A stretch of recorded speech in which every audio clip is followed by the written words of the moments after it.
taking a deep breath, sitting with what's going on in here, and then turning it into something really magical and beautiful.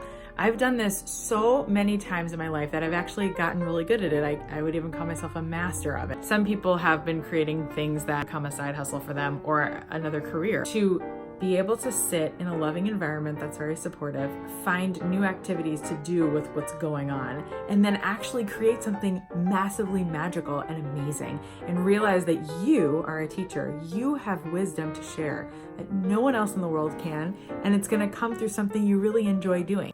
So some of you have asked me, what does that mean, turning my pain or whatever is in here into purpose? I can explain it through what I did in my own life. I went on 100 dates. It wasn't on purpose. It was actually 100 blind dates. I had taken notes, and when I got to number 85, I realized I had a show. And then I sat with a friend one day, and we were talking about how we both felt we were like almost there in our lives. And so we made a web series called Almost. I noticed that there was a lot of racism in New York City, and then there were hate crimes. I made a documentary called You Are Gold, which then turned into a music video. There was once a very big breakup that I had. The day that I started healing was when I called the breakup a breakthrough. I wrote a web series with the word break in front of each of the titles. It was very healing for me, and it actually was in a bunch of film festivals. I decided to freeze my eggs, and I was really sad that I was doing it alone. If I was going to make a video of this for my future husband, what would I say? And the first words that I said was, "Hey, future husband." It shot so many hours of footage that it actually could be a documentary that could inspire other single women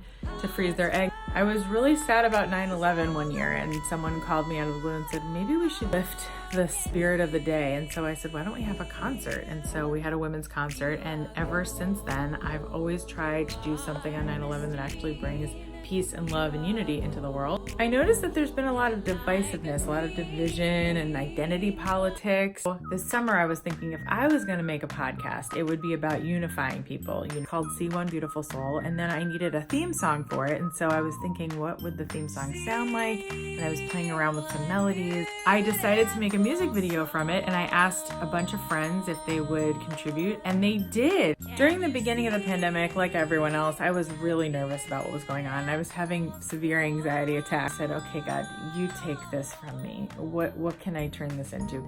This whole book, it was like a love letter to a child, came to me. And I wrote it within 45 minutes. Another thing that I did during the pandemic, which made me very happy, was creating characters. I was lucky enough to be alive and healthy in 3 cities during the pandemic so far. I wasn't able to see people in person so much, but I would kind of conjure up like who lives here. And so I created 3 or 4 characters within each of the cities, and that was New York City, Los Angeles, and Boca Raton, Florida. So really it's about you fine-tuning yourself, finding little sparkle flakes that are in there. The world is thirsty for you to share. Really having the courage to look at it and say, what is here? What is it that I really have to say, that I want to say? And really fine-tuning it and going a little further and a little further with it, and doing these exercises so that you can actually see it as the magical substance that the world needs in whatever way that shows up, whether it's through music, dance, through art, spoken word, children's book, but having the courage and making the space to actually do it. That's where this course comes in.